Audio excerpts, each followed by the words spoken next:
Okay, all right. Well, I've been instructed very carefully by Ryan not to take the piss and be surprised that everything's working. However, and I'm going Yeah, to do by it doing anyway. that. Yeah, Yeah, thanks. I am always surprised how this magic computer box makes all this happen.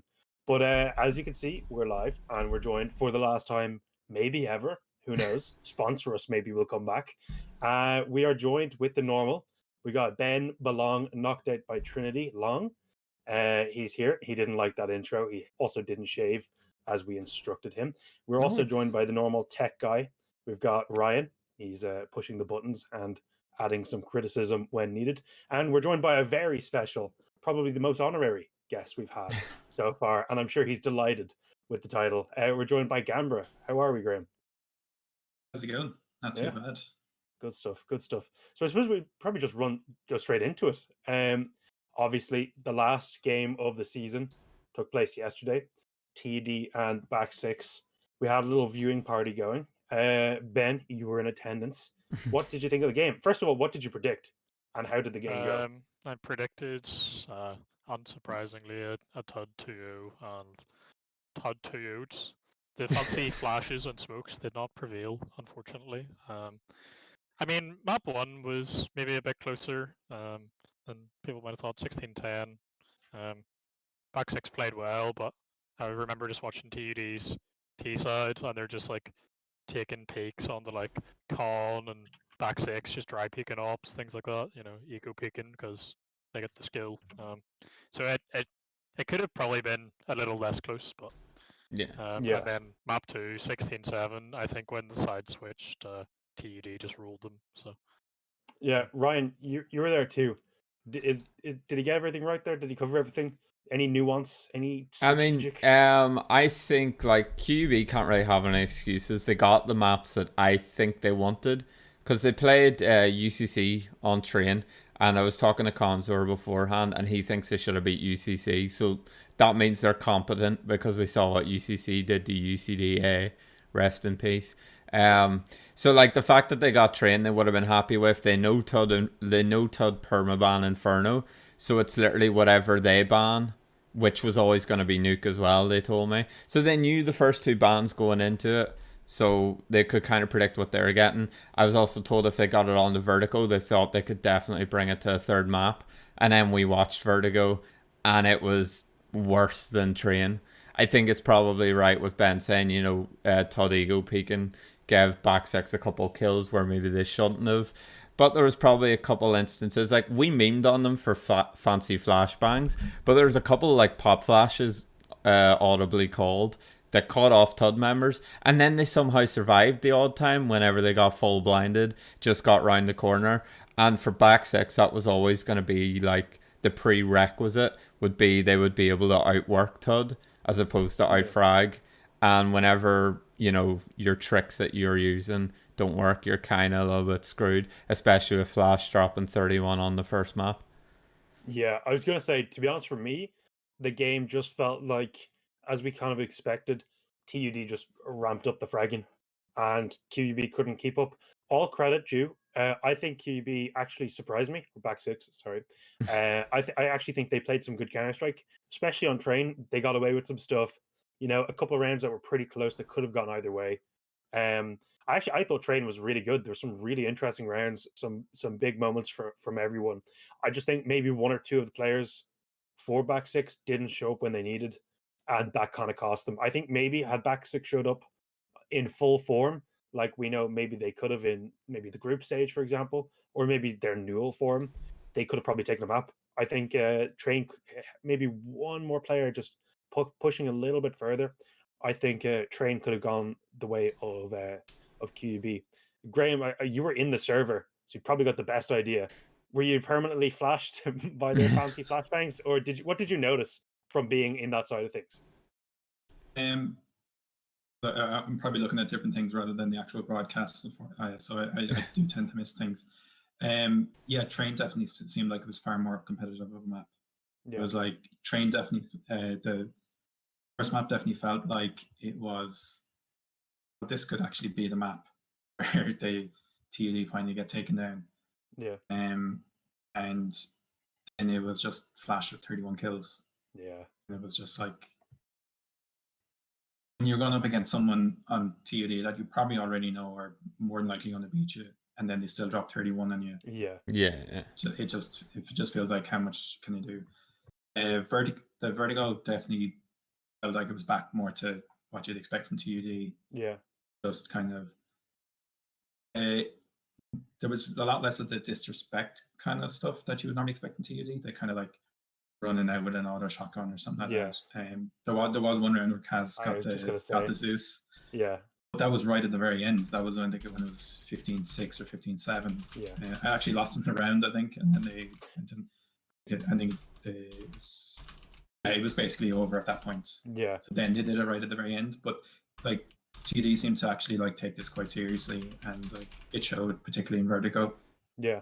Yeah, I think even on the shotgun thing, there was one round I do remember now to contradict you. Cass did take out a Nova, and he did get a kill with it. Did he? Oh, yeah. And then he tried to switch off it, and that's what got him killed. Like so. Cass, I know you're in the chat. You should have stuck with the shotgun, mate. But yeah, at least we saw a little bit. It definitely did feel like they took it more seriously than other games. Yeah. It kind of felt like the TUD that often in previous years have played UCD. You know, where they know, hey, this is a potential threat. Let's maybe focus up a little bit. And I think maybe we kind of saw that the first few rounds of Train when it was actually quite back and forth. You know, the pistol round going the way of back six, from what I remember. You know, just some lovely shots from back six. They come out strong. And I think just on the Vertigo as well, I think even in our viewing party, the sentiment of everyone, we were just kind of, like they're just going to get TUD'd now. And that's kind of what happened, you know. And I think the mental, maybe for back six, despite having played a good map on Train, losing a couple of key rounds, and like you said, Flash going off like he did, that's got to annoy you. And Flash continued that form, and he had a phenomenal series, probably the most impactful player. Overall, I would say definitely, yeah.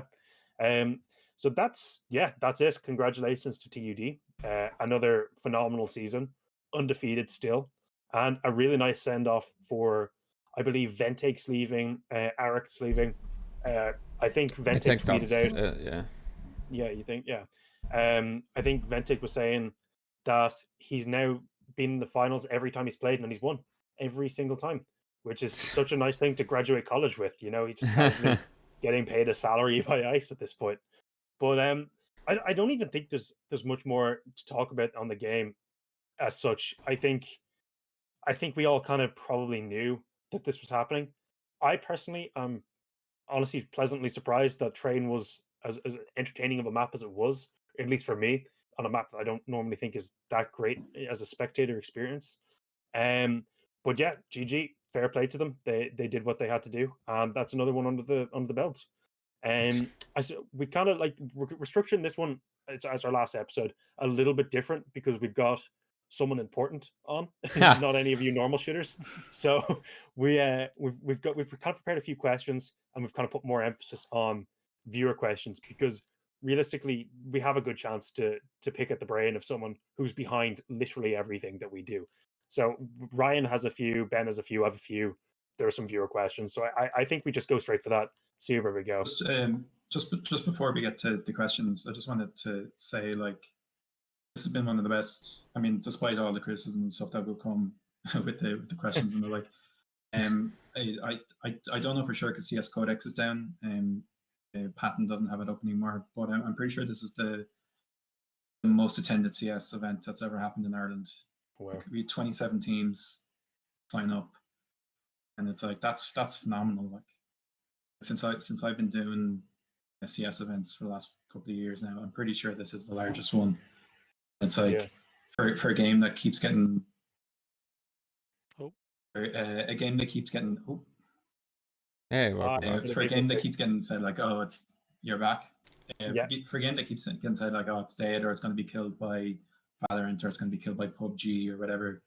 It's like for this to be like the largest event that we're running, and like 2017 is still incredible. Yeah, no, for sure. I think even I remember when, like, as soon as it was announced that the date for the season, I was frantically trying to see how many people we get, messaging all people, because and it ended up coming through. Like we had, like you said, 27 teams is absolutely mad, and I think it just made it a lot more interesting from a spectator point of view as well. Not only as a player, because I got to play against more diverse teams, maybe players I didn't know from before. But also now there's more storylines. There's more, even like the Newell storyline for back six. Are these UK teams coming over, and are they going to be better than TUD? And we got that answered, but they got to the final, so obviously there was something there. Apologies for that. I did just join our own viewing party by accident, alone, so that is embarrassing. I misclicked. Nice. So yeah, congratulations on having such a successful season, I suppose. Yeah. So Ryan, do you wanna get kicked off with the big shit, the heavy questions, the hard hitting, the heavy questions? I mean, they're not insane. You said sort of, can everyone get a couple of questions? So I jumped in there with the ones that I knew were the most obvious. So I had to put the least amount of thought into them.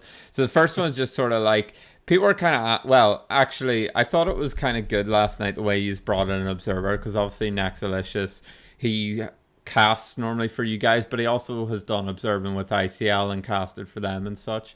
So is there going to be a plan maybe to transition him or someone else in the future over to observing for Counter-Strike? Obviously Valorant has to have one because you don't have auto director, but did his performance impress you enough last night to consider making it more of a full-time role? Well, we've been looking for an observer for basically the last 6 months, 8 months or so. Someone that's capable of observing on a week-to-week basis. Yeah. And rather than like a kind of one-off. Like we've even advertised it as an actual position before, and it was we just didn't get someone with kind of enough experience doing it. It's a lot of people that were willing to like try it out, and I was like, we'd prefer someone that actually kind of knows it. I would love to have an observer full time. Just running the show, because auto director just misses way too much. It's just not reliable on a thing. I think we saw 100%.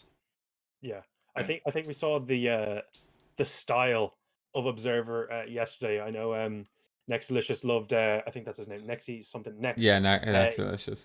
Yeah, he loved to have the Minimap on. I will say, I think Cardinal said that it was a mixture of him not realizing that it came up, and also he was using it apparently to get the numbers of the players, so he kind of had an idea of who to jump to first. But if he knew it was coming up on stream, he would have tried to use the Minimap as opposed to bringing it up. Okay. Yeah. It's kind of it's not a bug. It's kind of intended with GoTV when the caster has control over the GoTV feed. Yeah. Because usually you'll have a relay server and like a dedicated separate machine just for observing, and you would have a separate Minimap. But obviously, because it's all remote and it's all just one person feeding to the casters, anything that he does comes fed through to the GoTV feed. So that was the same with like the X-ray. It was like he had to enable, because that didn't appear, I think, for the first couple of rounds. Yeah. That had to be enabled by the observer, and then it had to be enabled by the casters as well for the GoTV feed stream. So it was just like kind of little things like that. That's why I kept popping up, because Nexy kept looking at it for so he could get a sense of the map. And I think it does add like a lot to have an observer. Like you said, like GoTV does miss a lot, and I think like to be honest, like if he doesn't normally do CS, so if he keeps doing that, I think that could be really cool to have. It just adds so much to whatever broadcast. You're never going to miss the story that you could capture pretty well through. We managed to get an observer in for Valorant. Yeah. But they're only comfortable with Valorant. They wouldn't. I mean, and that's fair. It's like you're not going to get a League of Legends observer to do Rocket League or something like that. It's kind of be the same game, but it's not really like on a kind of technical observer level. Yeah, no. But yeah, absolutely. I would love to have that going forward. Yeah, I'm going to skip across Ryan because I mentioned these to you before we went live. I had a bit of a question that I really want to know. It's not very pressing or important, but if you could have any other game added to ICE, because we know since Siege is gone, RIP, we have a space and not missed. No, that's been kind of filled by community games and Smash. I feel a shameless plug coming here. Yeah, no, it's not. It's not Quake. You don't have to say Quake, even though it's amazing. What game would you love to see in that Friday slot if you could choose any? I don't know, to be honest with you. I mean, CS is really the only one. Is the one. I mean, look, I look after Valorant as well, but CS is the main one that I don't really know. It'd probably be another first person shooter. It's kind of like we kind of have our fill of those. Yeah. Yeah. That's what I'm interested in. Okay. And that's what that'd be my thing. So Yeah. like we're constantly asked about like Call of Duty and like a lot of battle royale games and stuff. We've tried, not just with Ice, like we've tried with other, like when I was at Raid, different things before. Just it doesn't really work. Yeah. Yeah. I don't know. I mean, like if there's something out there that has a huge following, then we're happy to try it. But I don't know what else is kind of has that level of following in Ireland. Yeah, that's kind of just the important question, really. Like, if there's a scene to support it, like it doesn't matter if your favorite game in the world is Quake Champions, join Quake Ireland Discord. Like, it doesn't matter if that is the case. You know, it just, if you don't have the numbers, no tournament organizer can justify running it. It just doesn't make any sense for them. Yeah. I mean, Yeah. just to that, like, I think part of it as well too is if you're looking for a battle royale game to be added, they're big player counts you need, so your following gets intensified by God knows how many magnitudes. Whereas if you look at, say, like, because I know some of the lads were talking about Brawlhalla. Now I don't know anything about that game, but I assume it's probably a 1v1 fighting game. So you know, you need maybe how many people would you need to like run it weekly? Like, say you have 10 people signed up and you do 1v1s, just 1v1 a week, like a best of 3 or something like that. You know what I mean? You're looking for a lot less people because so many more can just watch it as opposed to play it, sort of thing. But then obviously with PUBG, if you have God knows how many people in the server, who the hell's watching? If you can fill up the server in the first place, like. True, actually, yeah. Like, if you've got 50 people in a game, who the fuck's going to be sitting there watching it? They're Yeah. all playing. Yeah, and the problem with the kind of the fighting games, and the reason like Smash kind of does almost weekends, is like they're not that long. Yeah. You know, a best of 3 of a fighting game is 15, 20 minutes. Yeah. Pretty much. Sorry, but like this is something I know me and Sam have talked about before. With 1v1s, like, I suppose, would the format of like having 3, like, I think it was the first week of CS where you did one best of 2 and then another best of 2 on top of that, sort of like it wasn't signposted as like a co-main event and then a main event, almost like a UFC style thing. But could that be something maybe that would be brought in for something like a Smash thing, where you have like one match here, another match, and then you have like the main event to top off the night? Because that sort of stretches it to maybe like an hour or an hour and a half. That's what they do for Smash, and it's also what's done for Rocket League. Oh yeah, okay. That's how it's done. I think in Rocket League you can have, I think they do up to 4 series in a night. Jesus. Yeah, that is really cool. They'll do 8 teams across the night, like a best of 5, or I think it's best of 5 for groups for Rocket League. Again, they're only 20 minutes, half an hour. Yeah, Jesus. They're pretty quick. But yeah, they get 4 or 5 series. They get a couple of series in one after the other on a night. Yeah, fair enough. Ben, you had a pressing question you were pushing me about. I was not pushing Sam, but yeah, I sort of just had a question around the sort of broadcast last night. It was interesting sort of to see the Skybox section before the game. Sort of like helped build some storylines and stuff for the match.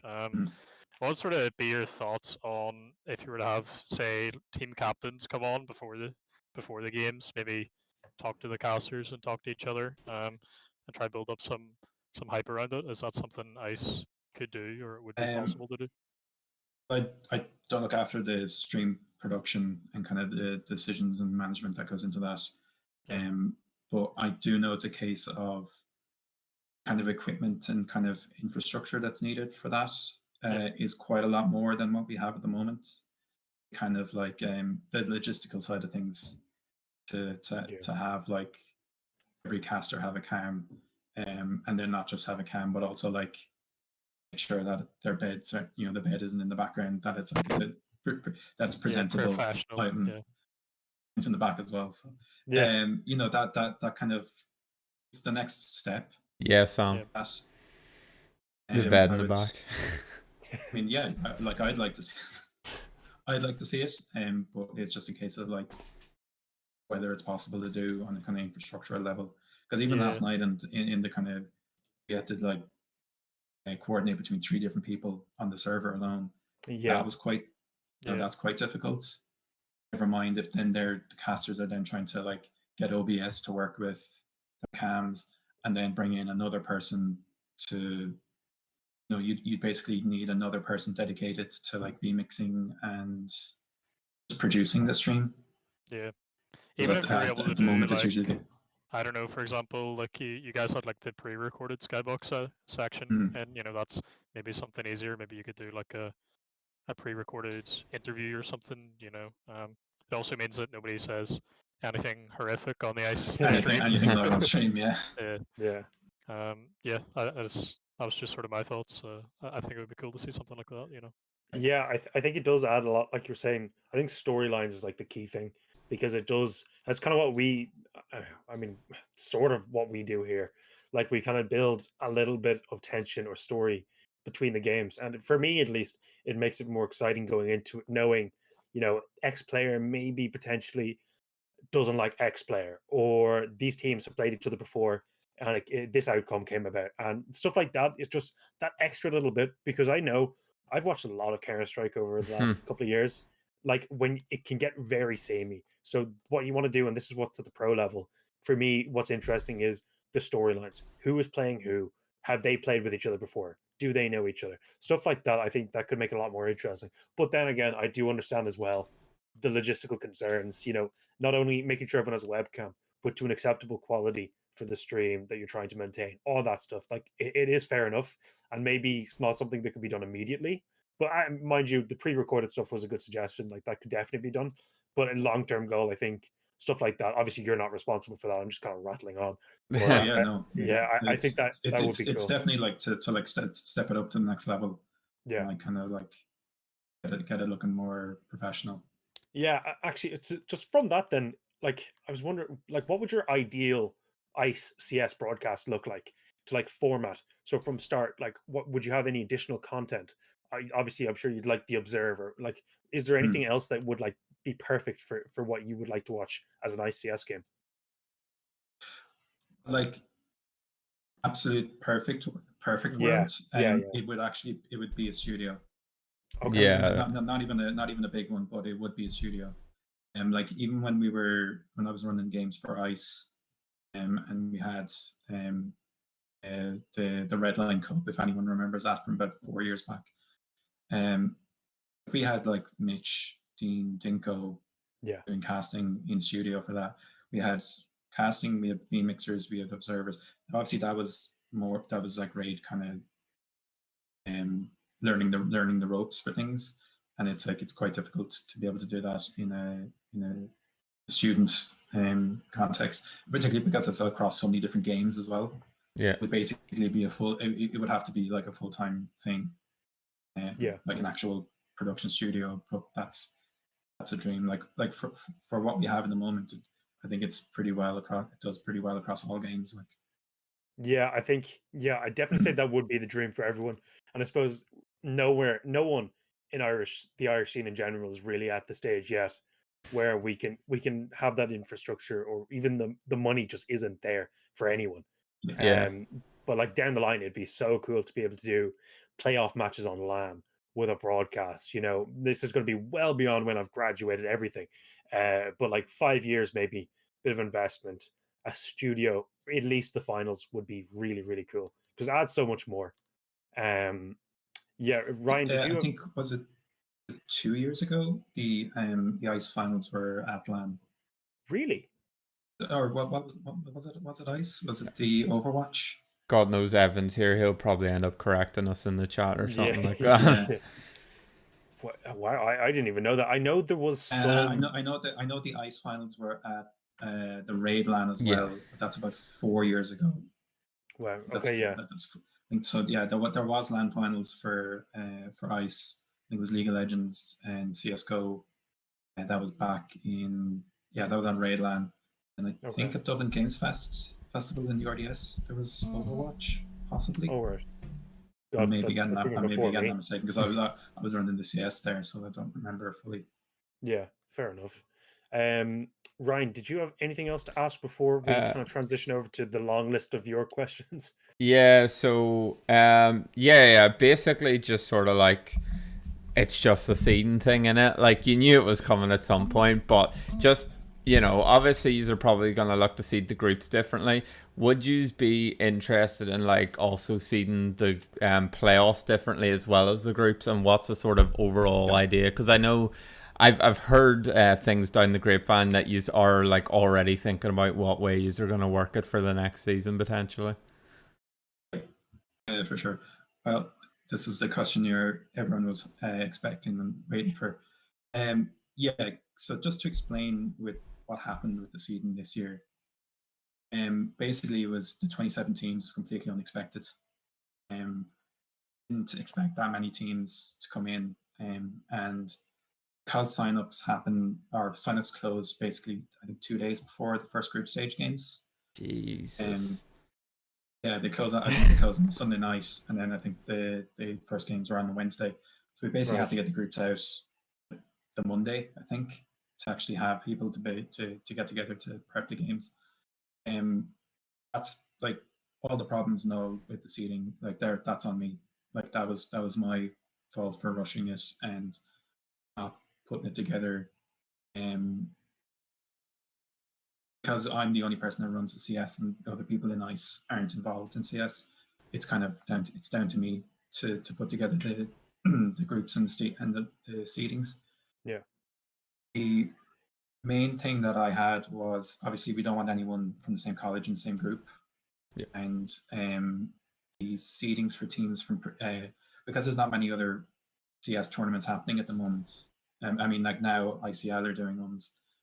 There was no other information to kind of go off, so that's why it was like UD or First Siege, and that's how like WIT got a relatively high seed, because it's like they were in the finals. It's like yes, they lost players, but they were in the finals last split, and it's like that has to wait for something like, and then like for the teams I didn't know myself. Again, that's definitely on me for not reaching out to anyone to be like, who are these players? And there's a kind of when we get teams in to register, I do go through all the teams and I check Facebook profiles, see their links. You have to check their Steam accounts to make sure that it's not a Steam account that has 20 hours played. Yeah. Check if it has their Faceit to kind of see if there's any bans, things like that. Then I just didn't even take into consideration that like, I should check levels of every player and kind of say like, well, there's 5 level 10s in that team. Yeah. And that's I admit that's what happened with DCU. It was like, I know that they came back, they didn't play last split, so they relatively had a low seeding in the kind of the ranks I put together. So then when it came down to like the kind of top 10 teams were kind of split up, and then after that, then make sure that no same college teams were kind of split into the same groups. So after that, there was maybe 5 or 10 teams that were kind of left, and it was just kind of like, okay, I guess group A, B, C, D. Okay. There was no real. Yeah. And then what is there? Is there? Sorry. Is there any thought then what's going to happen for the next round of tournaments? It's not fully decided because obviously we're still just wrapping up this current season. But I definitely think there'll be outreach, whether it's a kind of council, for want of a better word, the captain's coalition, players, something like that. I suggested before something like, I think it was ESL did it for one of their leagues, and I know Flashpoint did it as well. They started where they got all the teams and captains to vote on where they think all the other, how good they think all the other teams are, and kind of like the highest and lowest thanks for all of them are kind of thrown out just to make sure that there's no one like saying, TUD should be number 16. Yeah. Fair enough. Oh, I think we've got a freeze, do we? Yeah. That's not just me. Okay, No. well, that happens. Hopefully it Dramatic doesn't. calls. Yeah, very dramatic. He's holding his intention. Yeah, no, I think I don't even know if he can hear us, but this is just for everyone else. Yeah, I'll just keep rattling on. I think the captain's coalition that I've now titled it, I think that's probably the best call that we could possibly do. Get not all the captains. Oh, do you want to drag him back in? He's just yeah. the Hi. we good? Oh my god. Oh, he Everything's moved. He broken. moved it back to the waiting room. Hello. Yeah, there we go. You good? Yeah, you're back. Yeah. Some technical issues. It happens. Yeah, I just think Happening with all the lads in Belfast as well. you itch.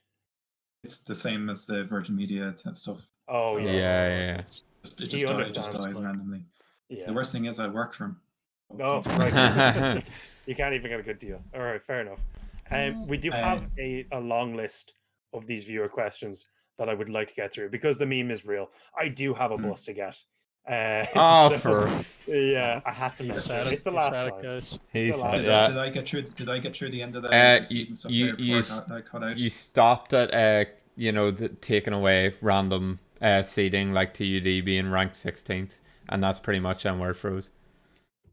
Yeah, I think we got the general idea anyway.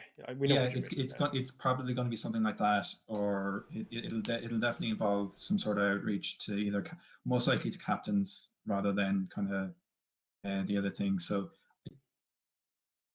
and obviously if there's captains that don't know anything, like if you're on the C team of a new sort of like veteran players or something, Yeah, exactly. Like if you're on the C team of a new college that you're just playing for the laugh, then obviously you won't know the difference, and it's like that'll be fine as well. Like yeah, I think that is probably the approach going forward.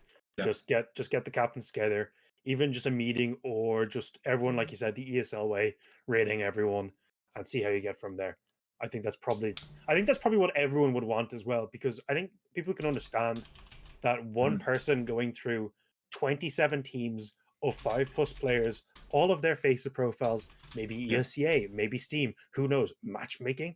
Like that's an unrealistic amount of work to do. I forgot that you only had about a day to do it as well. Yeah, literally it's a lot of work. Between Sunday when you finish to have this all done by Wednesday, that's an impossible amount of work. So I think with that in mind, I think people could maybe understand where you're coming from a little bit more. And just for future, like obviously you're well on board with the captain idea, and I think that's probably like what everyone will want from the seeding. I am speaking for everyone. I think the other question there was about seeding the playoffs. Yeah. And I think part of that will be as soon as the groups are, or as soon as the structure is decided, it's like it'll be announced before the tournament even starts. As soon as we know the numbers and how many groups there'll be, but it's like this is the playoff structure. So like A1, B1, will play C whatever. So it won't be decided. It won't be kind of redrawn as soon as groups ended. You will know as soon as you join a group that it's like, okay, I'm in Group A. That means in playoffs, I'm going to play one of these 4 teams from Group BC or whatever. I think that's the best way to do it. Just to have no influence over the course of things and be like, oh, well, why did you put that team there? Yeah, no, I get that. I mean, then at that point, if the playoffs end up really weird, it's up to, well, you lost the game, you shouldn't have, get on with it sort of thing.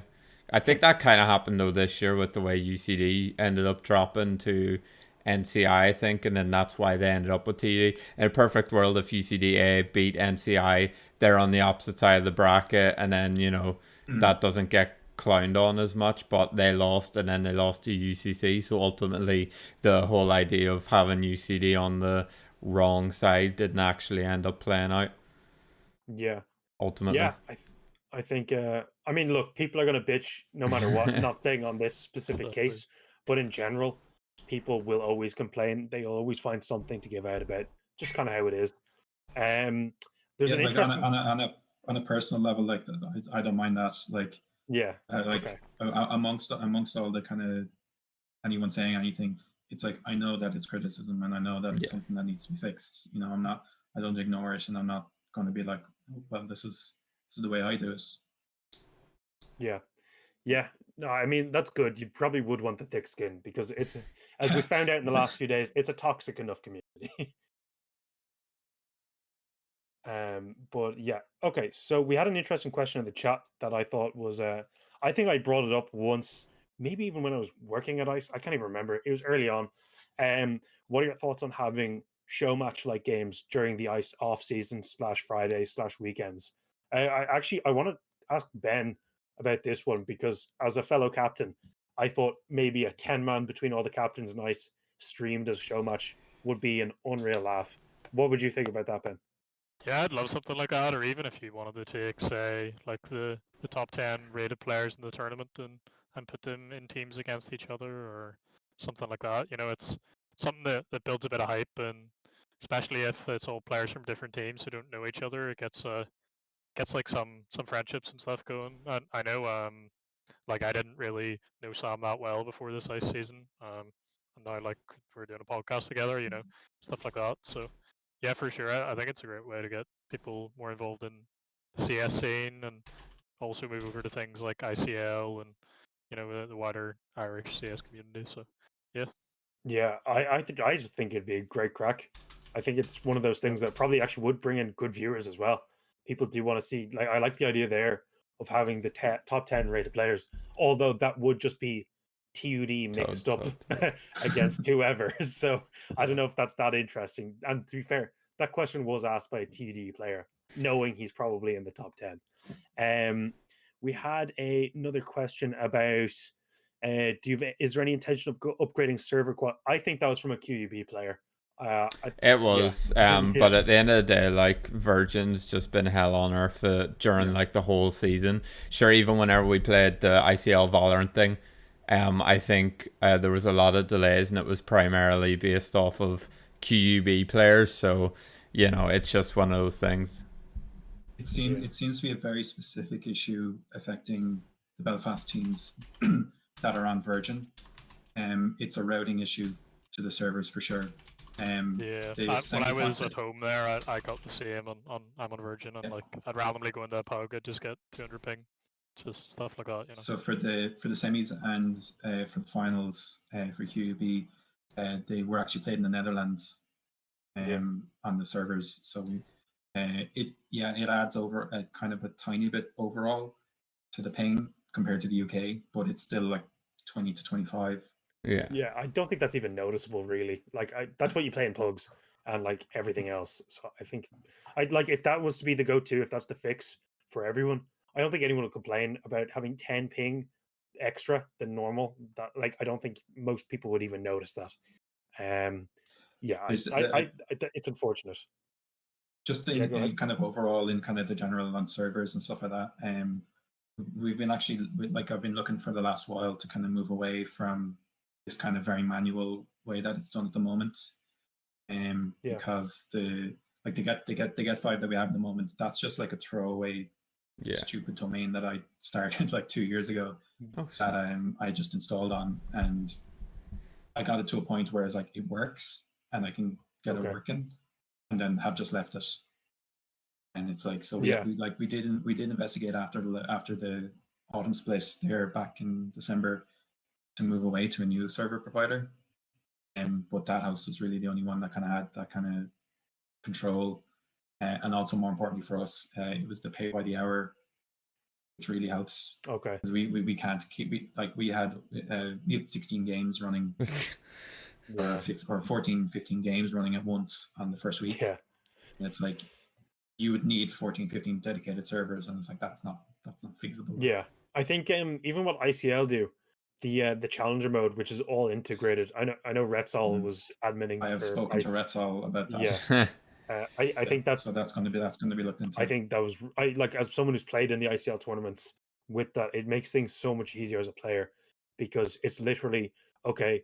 This game, the veto's done. You know, it's done on it. You get your server IP, everything, and you're good to go. There's no, it's more time consuming even on your behalf to have to individually send out the IPs for every game, especially when you've got a bunch of games at the start where they're all on the same time. People are like, "Where's my IP? Where's my IP?" Just let Challenger Mode do it. As Not a well plug. too, you can like signpost different games for to be streamed, so it makes the casting and all pretty handy, and you can set it up in advance so that people know, you know, whether or not they're going to be able to stream. Because I think that's one of the things that the when QB were playing QB, I know Ronan was in the chat like asking, you know, when are we going to be streamed? Do we know what game's going to be done? Are we going to get our own personal ones to be put up and all that sort of stuff? So it just sort of like alleviate that question. I know that's kind of down to the casters and whoever they talk with, basically. So, you know, it might not help fix that problem, but it's something that could at least alleviate it a little bit. Yeah. I think Sam, you brought up one or two episodes ago where it was like the casting, or like who we decide to stream, and kind of like the decision and why it can be relatively so late is because of caster availability and like nailing people down to kind of like, yeah, we can do that for like the 2 hours or 3 hours. Yeah. And it's like, yeah, that's just part of that, unfortunately. Yeah, I think just at the size of the scene, I don't think it's really possible to expect casters to literally be available every time, all the time, because often they're college students, and and as like the season goes on, people will have assignments, they'll have work, all the rest. Maybe the solution is having a bigger roster of casters just to have in your back pocket, but again, that's more on the pay. That's maybe not feasible for ICE. So yeah, I could see pros and cons to it. And we got another one here, it's quite general, very much not specific at all. But if you could make any overall changes to ICE, you're in charge, you can do anything. What would it be outside of the broadcast or outside of the studio? Because we've got that already. Anything else? I don't know. It's not perfect. Sure. It's not perfect. I've kind of went through the kind of changes. Like I kind of want to overhaul a lot of the kind of behind the scenes stuff for CS, like the server and the admin stuff. And it's like that has definitely been looked in. That's on the ticket. We actually applied for a Faceit partnership at one point as well. Of course, it's because it's Faceit. It's just an email into the void, basically. So like that's like we wanted our own hub to be able to run on servers and stuff, and their servers and stuff. But yeah, it's an email, basically an email into the void. That would be cool. But yeah, because I only look after kind of 1 or 2 games, like rather than the kind of like I'd kind of be more focused on like a lot of the problems I have with like is at the moment is with Valorant, like how anti-competitive tournament it is at the moment. There's no observers. Like I can't pop in and join a server at any time. There's no dedicated servers. That's a problem because like you're probably seeing me pop into your games from time to time with CS. It's like I'll jump in and see what's going on, and if anyone has problems, and it's like even stuff like the pauses and rewinds and stuff. Like, well, obviously there's no round rewind, but the match pauses are in control by it's just an agreement between the teams that it's like, okay, we're going to pause now. Okay, you keep track of it and stuff like that. So like, I would prefer a lot more control over Valorant as I think, but obviously that's Valorant. And then for CS, it's like, yeah, a lot of an overhaul of the get away from that Get 5. Yeah. Even like looking at the stats and stuff, the website can kind of be kind of laggy sometimes. Trying to look through leaderboards, all the rest. Yeah, because again, that's just the VPN or the VPS that it's on. It's like it's a really cheap VPS that I set up about 2-3 years ago, and it's just been running ever since. And it's not a dedicated thing at all. That it's kind of proper platform for all of that. I think would be a lot better, a lot smoother for all the players as well. Yeah, I think overall, like people love to complain, and that's just a general thing. But I think the things I've seen people complain about have been just so crazy. Like obviously, we've complained about Get 5 here, right? But it's better than nothing. We still have 128 tick servers. I've never noticed any problems with the server. Yeah. And like maybe some The people fact that report we're getting all this for free right now, and then yeah, people are literally, just like mega complaints, like yeah, we yeah. literally have a podcast to complain about it, and Yeah. and it's all free. I remember when you had to pay for ice, guys. Okay, so Yeah, boomer. We're the Jeez. old ones here that remember when you had to pay for it and all the rest. Yeah, God, they're different times. I think we never have to pay again though. Which is, You I mean, hope. Gambra. Yeah, will we ever have to I, pay th- again? I think that's. I don't think Yeah. so. I think that's the idea, is to keep it free for. That was always the intention, Yeah, I think. And then I yeah. think now that I think I there's enough remember Aiden sponsors mentioning and that. kind of now Yeah, that there's enough sponsors to kind of cover the prize pools and all that kind of stuff, then I think that's the intention, to keep it free. yeah. I think we've kind of got like I feel like we kind of addressed most of the questions. We got the seeding, which is the big one. we got a We've big got the one actually. oh yeah. Where does the name Gambra come from? Yeah, Oh, Jesus. fucking Christ. I wonder who asked that. Oh, This actually ties back to something I said earlier before the podcast came in, because I was saying I was thinking about where the name came from. I used to play LANs in 2003, 2004 on Call of Duty 1 in secondary school. And my name there was, it's an awful name, Mr. Toxic. okay. Nice.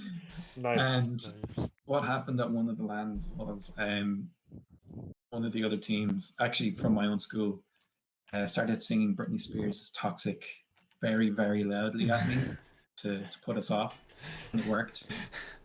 So I was like, I can never use this name again. Never, ever use this name again. That's banger. And then the actual name Gambra is actually, it's a gallery in Prague, I think it is. Okay, that's way more It's classy.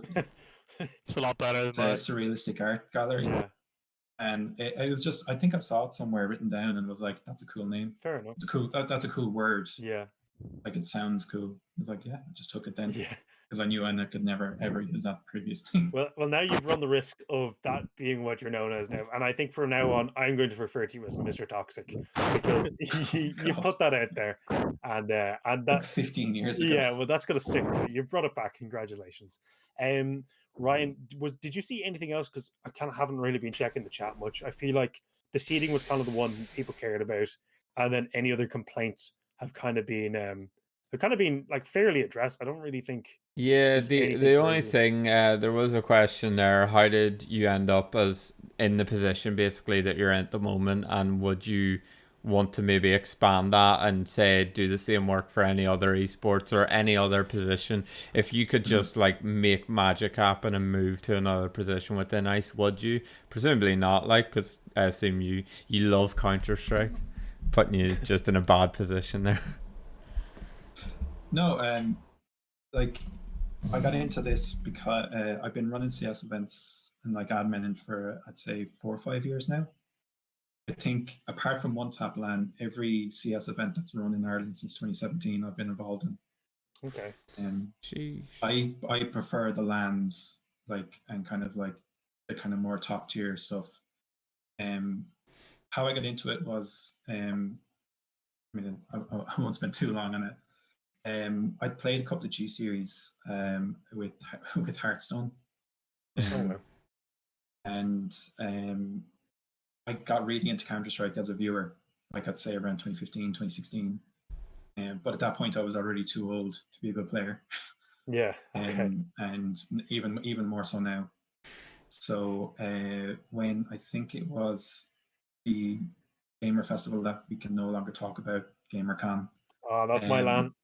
Yeah. They put a call out for volunteers. Okay. And so I just signed up and was like, yeah, sure. If you want a hand running CS, I'm there, because I was like, I was always interested in competitive gaming, and I was like, how can I get involved in it on an Irish level? Yeah. But obviously I was never going to be a player. And then just rolled with it ever since. Generally everything that's been run, someone that's reached out, and it was either like with Rage, like with McDara, and the likes of them. And then it was through them that I got involved in ICE. Yeah, I mean, thank God you did, because who else would be doing and putting up with all the shit that all of us little shits have been throwing your way for the last couple of years? That's great. I'm sure you Like don't mind. You love yeah, it. like I don't mind it at all. I mean, like I've thought about like kind of moving on and kind of doing bigger stuff. But I think I'm too old at this point to kind of like make the jump. You know, I've been working in Dublin for 7 or 8 years now, so it's kind of like I mean, you know, I'd love to be able to move to Germany and work for ESL. Is that the dream? Would you love to work full time in esports? As like a TO and admin, yeah, absolutely. Okay, yeah. Actually, if I won the lotto tomorrow, the real dream is I'd run an org. Really? Interesting. Oh shit. Oh yeah, I'd love to run an org. Yeah, that's something we're crying out for at the moment in Ireland, sort of. In my opinion. Yeah. A good one anyway. It's just the money and kind of the investment needed, like. Yeah, and there just isn't really that money just yet. I think we're getting very close though. It's not. We're almost there. There's definitely more eyes now than there was before. There's people that aren't necessarily from the scene that are coming in who have the money and are like, okay, what's this? Whether that's good or not for the scene. It's I've been around long enough that it's like I've seen it. It's been tried. Like I sat in the O2 arena or the 3 arena and watched a League of Legends LAN final. I remember, yeah. I don't remember how it went. I must have forgotten that part. Yeah. It like, you know, the money came in, like it was sponsored by 3 and it was like I think League of 8 and stuff. Like it's there, but I just don't know if it's capable in Ireland.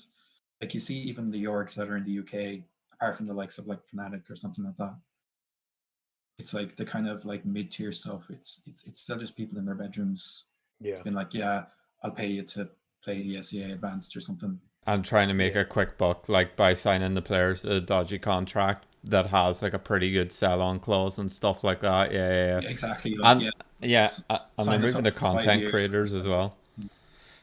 Yeah, I think maybe Munster Rugby and their involvement. I'm sure you know a lot more than I do about that and the details of that. And obviously, massive fuck up before that was another disaster.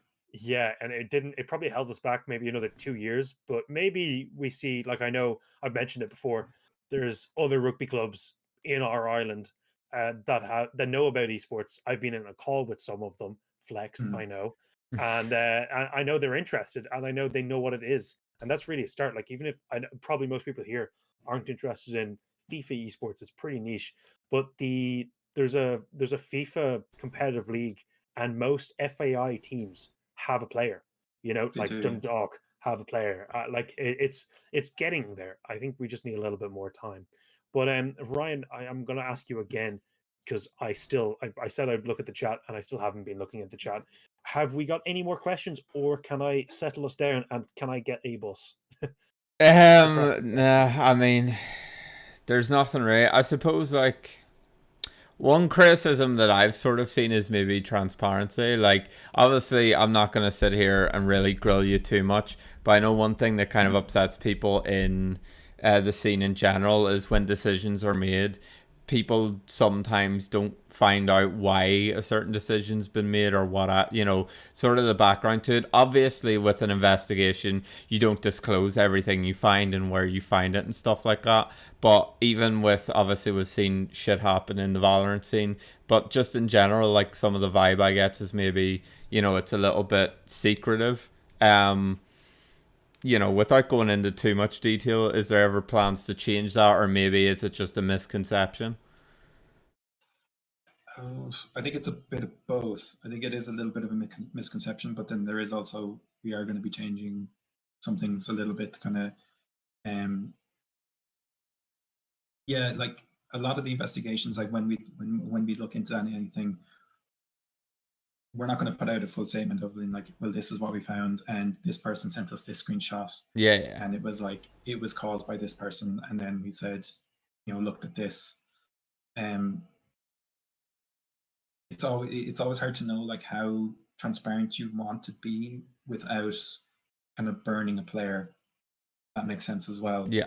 That it's like, if the only really time that we kind of fully like name a player or anything like that is like when someone gets fully banned and it's like they're no longer welcome.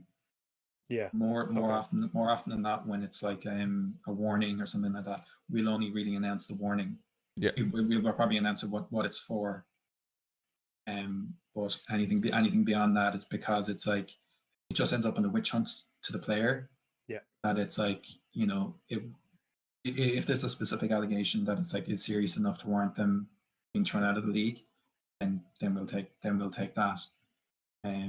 But the kind of a lot of the times the complaints that we get we do go to the players and they get an official warning. Okay. Yeah. Whether that should be publicly announced. Yeah. That might need to be looked at. I think that's the problem that a lot of people have, that it's like they don't know if something that they've complained about has actually caused warning to be given or a kind of punishment to be given. Yeah, like I know from personal experience.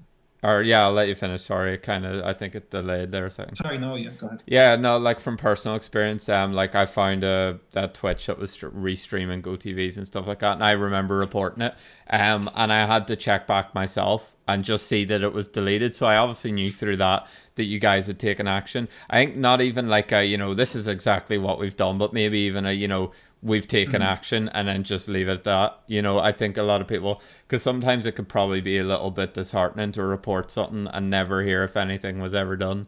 And then next time you come across something, maybe there's a loudmouth kid from Belfast who sits in front of a webcam that you end up talking to instead of actually reporting it, sort of thing. So I like, obviously, you know, you can't give away too much, but I'm just saying that's one of the complaints I hear from people in general, and it's not something I would want to not ask and appear to be sort of, you know, a little bit biased and just letting it all skate, you know. Yeah, I think transparency in general in the scene is just needed. I keep going on about blank needed in the scene, blank. But I know I'm repetitive as fuck, but it is what it is. We've been doing this for weeks now. Yeah, I think transparency from ICE would be a little bit nicer. I've noticed, even not so much in this season, but previous seasons, I think there was stuff that maybe should have, and I get not wanting to add fuel to the fire by saying anything, and it's a delicate situation, and this isn't really anything to do with you. This is more ICE in general. I think maybe just saying something is better than nothing, explaining rationale behind certain decisions, stuff like that. Like players being banned the odd time, or like the CH situation, or even some stuff that's going on at the moment.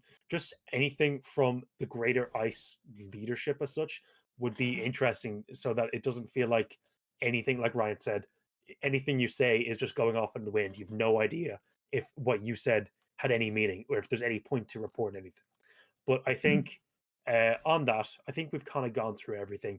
I'm referencing it again. I do have to go get a bus at some point soon. So I think we're going to wrap it up. And I think we will say a big thank you to Graham for coming on the show.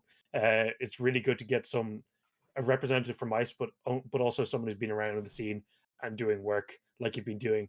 That, let's be real, a lot of people wouldn't like to do, because it's kind of annoying, you know, having to do all that manual labor, like you said, looking through all those players, all that jazz. And things.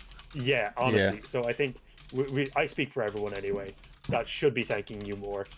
We appreciate everything that you've done for the scene, and ICS is in good hands, basically, is what I'm saying. And then to everyone else, just a big thank you for watching this weird podcast that started midway through an Irish Counter-Strike season for only colleges. Like, when I tried to explain this to people, how niche it is and how weird it is that we do it, I can't, because like, so it's not just about a game, it's about colleges in Ireland that play a game. It's pretty bizarre when you say it out loud, and I don't think any of us really anticipated it getting to the point where people are watching not only live but rewatching VODs, asking questions, engaging with us, all the rest. So just a big thank you from me, and I assume Ryan and Ben echo sentiments. Yeah, I mean, thanks. It's been a good time sync with all this COVID stuff going on, you know. Exactly. Yeah. And it was a bit mental whenever Sam was like, "Yo, by the way, they're thinking of releasing groups in tangent or like coinciding with us." I was just sort of like, Oh, like yeah. Oh, you have no idea the kind of shit I was saying in the Discord call. But it's kind of insane. And then to see like as a season finale, someone from the org actually wanting to come and just sit down and go through questions and stuff. I think this could be the start of like because it's actual publicity from ICE where it's not all pre-planned beforehand and you kind of have to not think on your feet, but you know what I mean, like you're kind of laid bare almost for the community in general. Yeah, I think we've wrapped things up nicely, and I'm pretty happy how things went. And like I said, I'm very glad that we ended like this. As for next time, or I think someone asked in the chat earlier about potential summer season ICE, we're hinting at that. Obviously, we're not going to pry into things that are obviously private and aren't out yet. But just to clarify before people run riot with the summer season stuff, it's most likely going to be casual games or kind of very close, like maybe 2-3 day tournaments at most. It's not going to be like your standardized tournaments splits are still going to be autumn and spring in the regular college year. Okay. All right, that's probably best as well because people will be working, people might not be around. It probably makes no sense. It's been tried a couple of times before, and it usually doesn't really come together because no one is around. Players can't commit every week during the summer and things like that. Yeah. Generally, like for college students, like they take on full-time work during the summer and stuff like that, so it's just not feasible. Right. Well, thanks for that. Anyway, I just want to